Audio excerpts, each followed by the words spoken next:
Salam əziz müdavimlər, hər birinizi xoş gördük. Mən Nursalova Gülnarə, FES Akademinin kurikulum müəllimi. Dəyərli müəllimlər, bugün sizə müsahibə mərhələsində vacib məsələlərdən biri haqqında məlumat verəcəm və mən qeyd etmək istəyirəm ki, FES Akademi olaraq avqustun 1-nə kimi ödənişsiz dərslər təşkil edəcəyik müsahibə mərhələsinə və siz həm ödənişli, həm də ödənişsiz dərslərdən yararlanmaq istəyirsinizsə 055 527 25 99 nömrəsinə mesaj yazıb hər iki qrup haqqında məlumat ala bilərsiniz. Qeyd edim ki, MİQin müsahibə mərhələsi və sertifikasiyanın müsahibə mərhələsində özünü təqdim etmə bir balaca fərqli olur. Bu fərqləri qeyd edəcəm.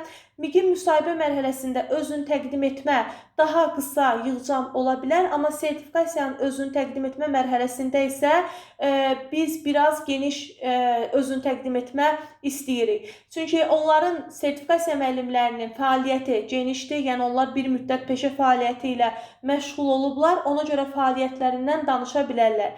MİQ müəllimləri ola bilər ki, onların heç bir fəaliyyəti olmasın, yalnız ad, soyad, hansı məktəbdə indiyə qədər müqavilə ilə çalışıblar və yaxud da indiyə kimi başqa iş yerləri olubmu, bunun haqqında məlumat verib qısa olaraq yekunlaşdıra bilərlər. Gəlin davam edək və diqqət etməli olacağımız vacib məsələlərə, məqamlara sizə çatdırım. Birinci, adınızı, soyadınızı, təhsil aldığınız müəssisəni, kollec, universitet fərqi yoxdur, qeyd etməlisiniz.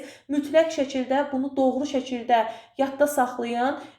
Çünki burada səhv demək olmaz. Bəzən müdavimlər həyəcan keçirdir və bu hissəni atladırlar və yaxud da səhv deyirlər. Bu yaxşı qarşılanmır. İştirak etdiyiniz layihələr varsa mütləq qeyd edin. Məsələn, burada yazmışam ki, olmasa belə ən azı 1-2 nümunə çəkin. Yəni, orada hər hansı bir layihədə könüllü olmusunuzsa və universitet vaxtı, məktəb vaxtı, fəal tələbə, fəal şagird olub nəsə bir iş görmüsünüzsə, onu da qeyd edin. Məsələn, ola bilər ki, sizin gözəl əl işləriniz olsun. Təsviri sənət müəllimi deyilsiniz, amma gözəl əl işləriniz var. Hər hansı bir sərginiz olub və yaxud da hər hansı bir məqaləniz var, şeir yazırsınız və s. Bax, bu kimi halları orada qeyd etməyiniz sizin xeyrinizədir. Uğurlarınızdan danışdıq. Gəlin indi baxaq görək əsla etməyəcəyimiz məsələlər hansıdır. Özünü təqdim etmə zamanı həddindən artıq geniş məlumat vermək, xüsusilə MİQin müsahibə mərhələsinə hazırlaşan müəllimlər üçündür bu video.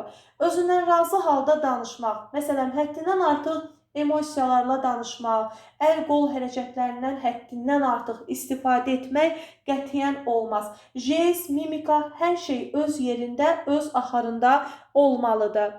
Daha sonra tələsərək danışmaq, bəzən ola bilər ki, bu həyəcanda hər birimizdə olsun, tez-tez danışırıq. Amma tez-tez danışmamağa diqqət etməliyik. Yəni, sözlərin düzgün tələffüzünə də burada mütləq şəkildə diqqət etməliyik. Məsələn, əgər sizin dilinizdə bir problem varsa, mütləq şəkildə, bax, burada mütləq şəkildə deyirəm, qeyd edirəm, hər hansı bir mütəxəssislə görüşün. Bir ay vaxtımız var, ona qədər bu problemi həll edin. Məsələn, elə müəllim var ki, onun kəkələmə problemi var, elə müəllim var ki, o bəzi hərfləri deyə bilmir. Mənə elə gəlir ki, bir ay ərzində bunun üzərində çalışsanız düzəldə bilərsiniz. Çünki bu dəfələrlə baş vermiş hadisədir və biz bunun öhdəsindən uğurla gəlmişik.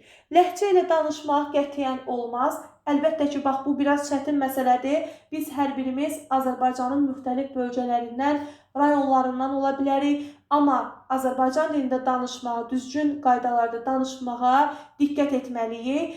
Bu barədə də kimin nəsə problemi varsa, rəylər bölməsində qeyd edə bilər və yaxud da Instagramdan bizə yaza bilər ki, mənim bu barədə ləhcə ilə bağlı bu hissədə problemim var, mənə nə məsləhət görürsünüz? Əlimizdən gələn köməkliyi sizə edərik inşallah. Amma buna bu bir ay ərzində bunun üzərində işləyin.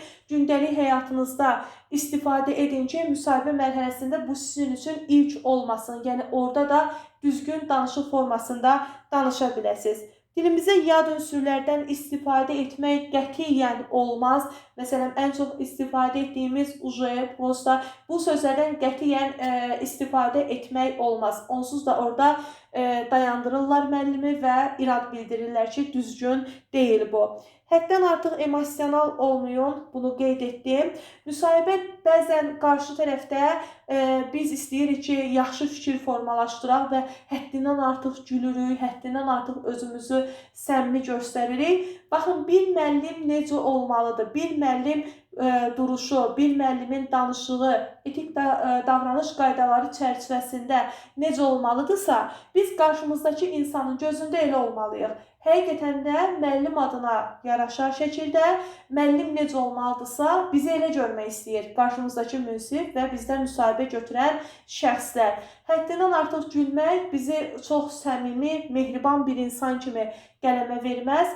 Hər şey öz axarında gözəldir. Nitqdə fasilələrə yer verməyin. Məsələn, deyirik, biraz fasilə veririk.